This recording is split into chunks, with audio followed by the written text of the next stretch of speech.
Hi there, I'm Rebecca and a really warm welcome back to my channel, PumpkinBecki.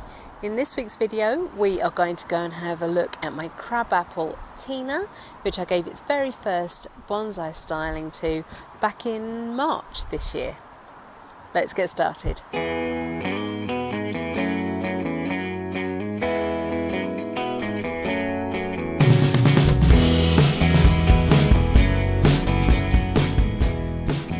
She is. She put on a lot of growth over the last 4 months.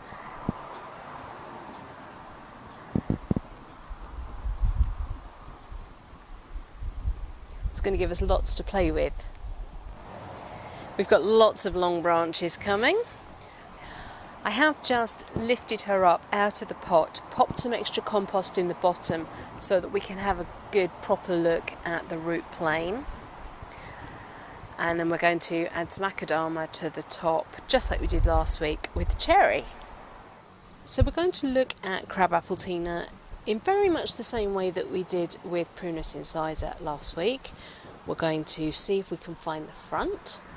We're going to see if there's any deadwood that needs to be taken out, though in fairness, I can't see anything that's died back. And we're going to sort of make some decisions on which branches, buds to keep, which ones to take off. And just like the Prunus incisor last week, we don't need to worry about all of this whippy growth out on the extremities. That's not our concern today. Our concern is building the structure, the framework that we can grow branches on later. Again, this week, this is not about looking at any root work at all. We're just reminding ourselves what the very top of the root plane looks like.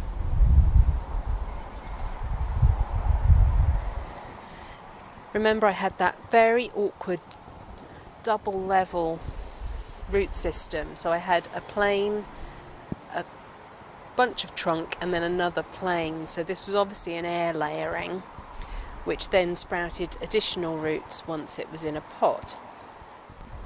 Everything looks good, everything looks quite happy, and when I lifted it up I did notice there was lots of new white root growth coming down.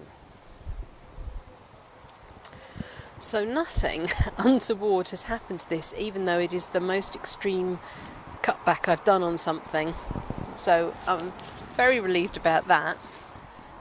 So I've just added a little layer of macadama, pumice and lava onto the top here. I haven't gone overboard yet because we are going to just sort of try and establish the front of the tree, and I do want to see as much of the root plane as possible. And this is probably more macadama than it is lava or pumice. And the particle size isn't terribly well balanced just because I'm trying to use up some of slightly larger pumice that I've got.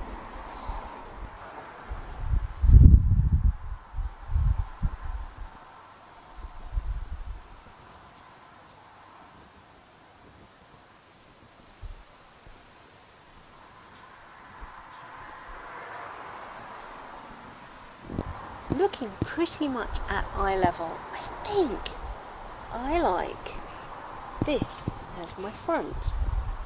I really like this strange sticky up root that's happening here. There's no inverse taper in this view, whereas pivot it back a little bit and you'll see that the trunk nips in here on both sides. We don't want that, that's inverse taper, so that's where the trunk gets thin and then it widens back out again. If I just rotate to here, that disappears. It also brings this branch, which is essentially my leader at the moment, brings it to the front of the composition and nods it forward. The one flaw with this plan is that you can see the straight grafting scar. But my hope is that with a bit of time to develop, that will become less obvious, or maybe I can do something with it. So just like last week, I'm going to pop a little peg in just to remind me where the front is. I'm really pleased with the amount of budding that's happened on the tree. It really has exceeded my hopes and expectations.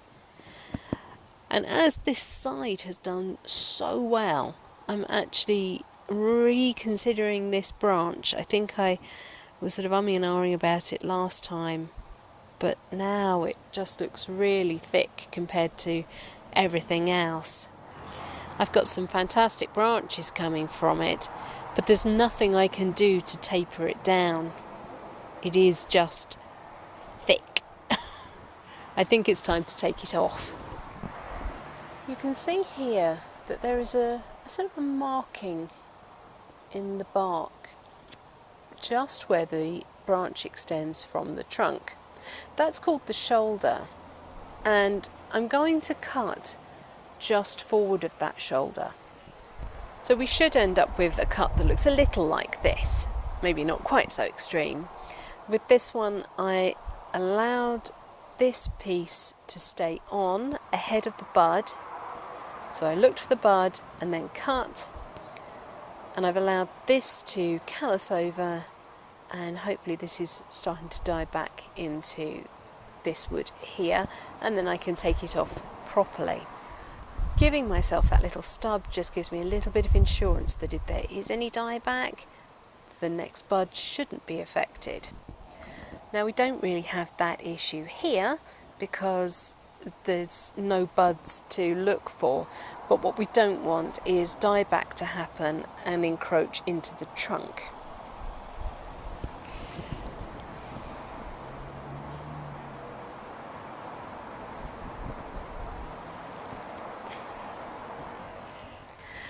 I will be putting some cut paste on this wound. It's quite raggedy, so it needs tidying up nicely, and then a bit of cut paste on. So once again, that gives me quite a different tree to the one I started with. I don't think it changes my overall plan, but there's a lot less tree. Let's now start to look at some of the branching that we've managed to achieve with the spring growth. Our first major branch has a bud right back here, one here, one here, one here, a longer one out here, and a tall one coming out at the end. I like the way this one will help me taper some of the thickness out of this branch. So I'm going to cut back this piece. Looking at this branch here, I think I would be justified in actually cutting this leader off, because it's making the tree curve round in an awkward direction, whereas if I cut it here, I could allow the branches to come out more this way, and it would look more like an orchard tree.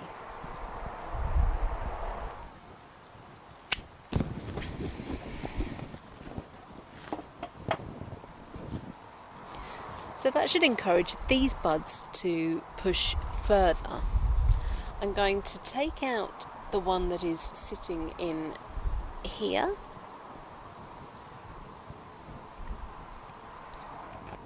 So that leaves me with this bud here, and then this extending branch here.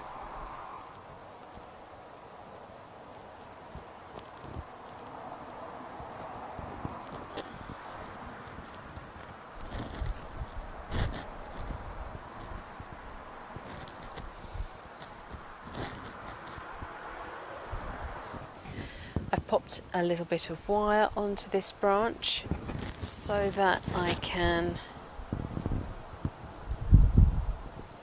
begin to shape it.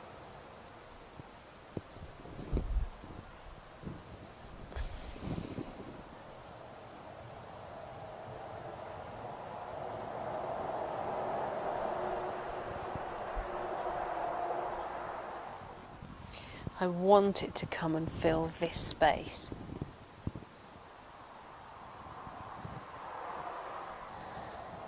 This branch I cut off has sprouted two nice sprouts down here. One has formed a nice long branch and the other is just a tiny little bud.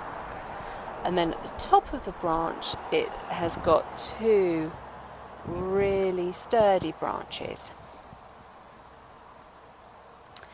Now I'm thinking that those two branches possibly need to come off because they've gone a bit upright into the tree, whereas this one is giving me a much more low sweeping movement, and then I would be looking to reduce the size of the stump that it's coming from.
Great, I will come in with a knife and I'll clean that up properly, but it has started to remove some of the bulk that the stump left, and hopefully as things grow and thicken that will start to blend. I'm also going to reduce the size of this, I have decided, contrary to my previous statement.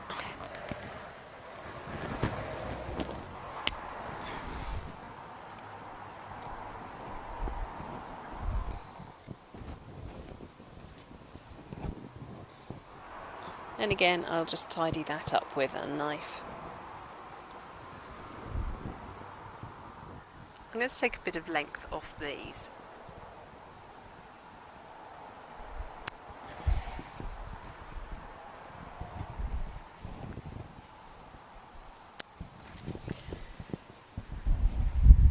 Just because they're poking me in the face while I'm working. And I'm going to pair these branches with some wire.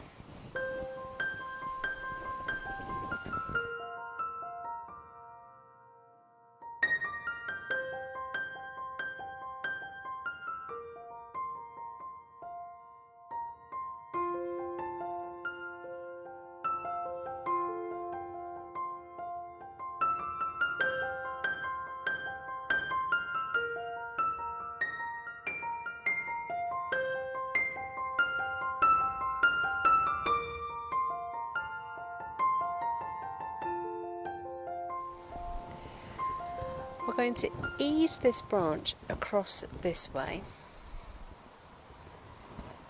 I'm going to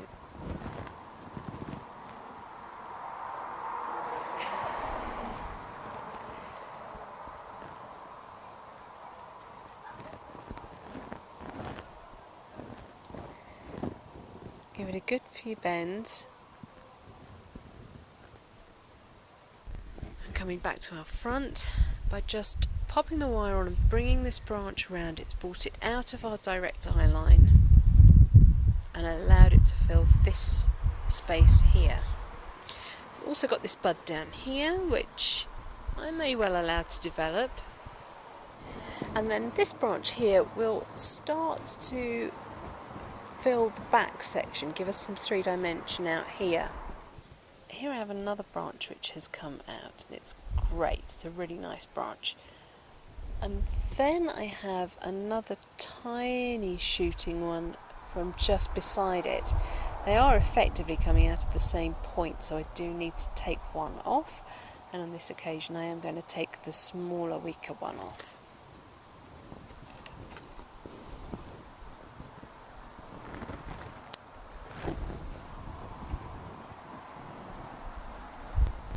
And if you're being very observant, you'll notice that these two pieces of growth have actually crossed over each other. So I need to address that in some way. Because this is all this year's growth, everything is really nice and springy, so I'm only having to use pretty slender wire, which is probably 1 mil.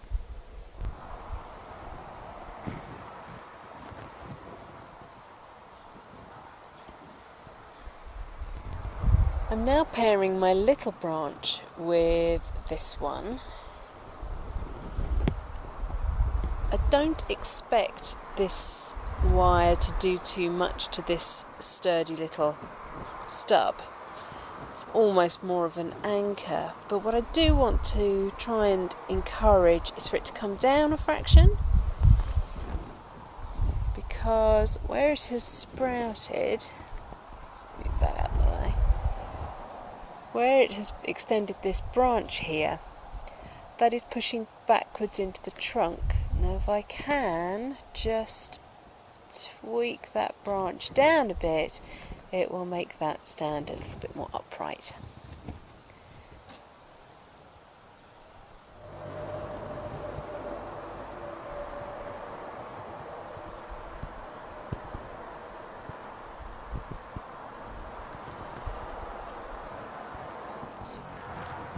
I'm going to lift this branch junction a little bit up closer to the trunk, because at the moment it's coming out at almost 90 degrees.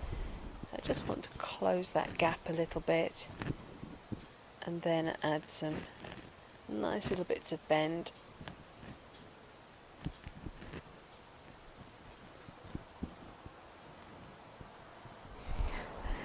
Now we're going to come up to the top and we're going to have a little look at these ones which have crossed over each other. I think I'll keep the thicker one as my leader, and I will let that go up pretty much straight, and it will then, and then we can start to taper this cut into it. It would be nice if it had come off the front, but it hasn't, so we'll work with it. And then I will keep this as another branch. I'll reduce the length of the one that I'm going to keep as a branch slightly, and I will let the leader carry on growing at the length it is. I'm going to come up in gauge a little bit on my wire.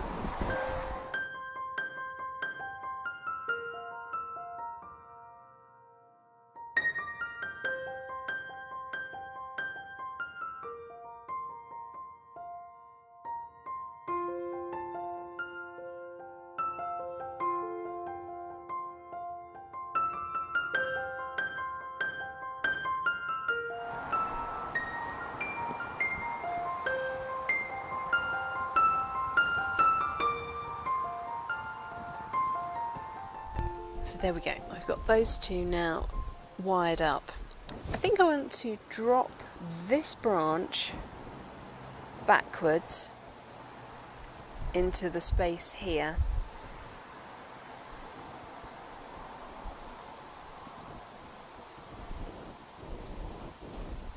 And then maybe encourage this one over into this side.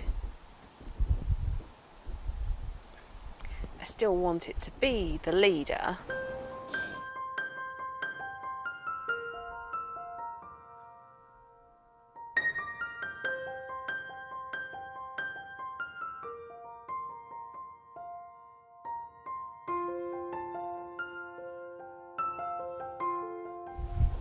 But we're now at the front view again, and I really don't think I need to do any more than this to it. I'm going to top up with extra akadama and yeah, let this grow on. I will give it a feed. So I'm seeing some signs of chlorosis, so it's obviously lacking some nutrients, so we're just going to give it a little bit of a boost.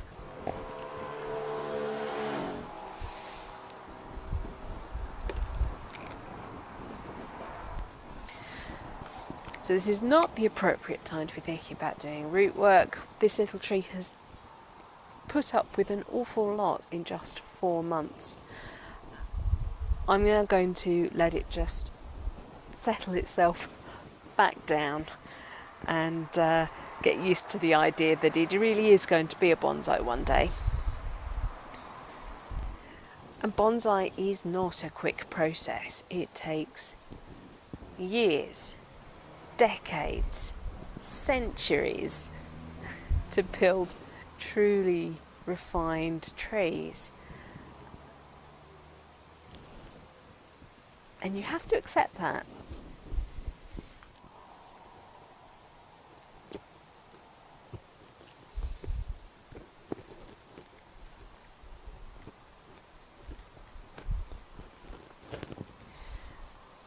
So I just want to make sure that I've neatly revealed some cambium layer all the way around this cut. The cambium is the bright green. That is the bit that is going to allow the wound to roll and heal over.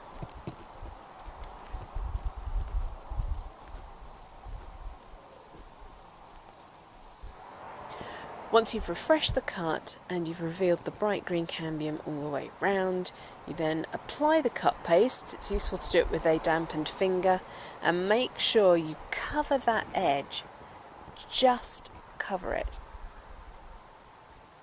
You're not aiming to go really far over.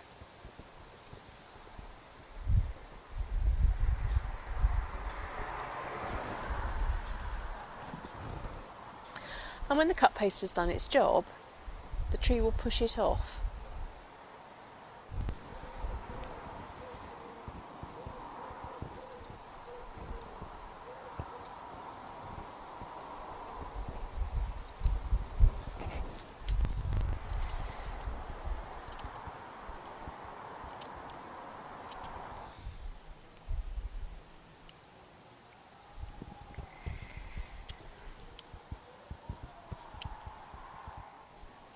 And it's good to remember that a tree cannot roll callus over dead tissue.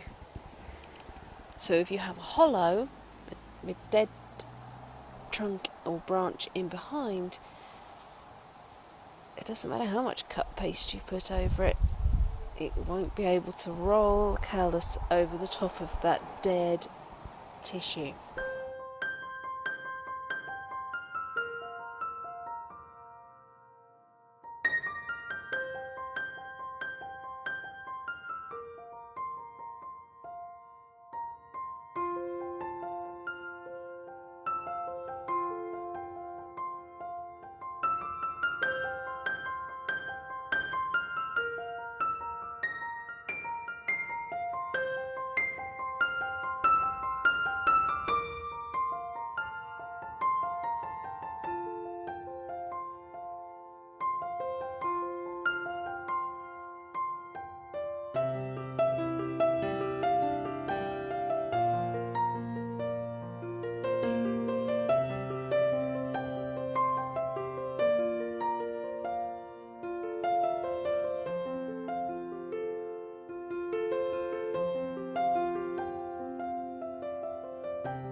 Right, that's the cut paste on, and as I say, this little tree is just going to get some feed and a water and be allowed to grow on for the rest of the summer and autumn.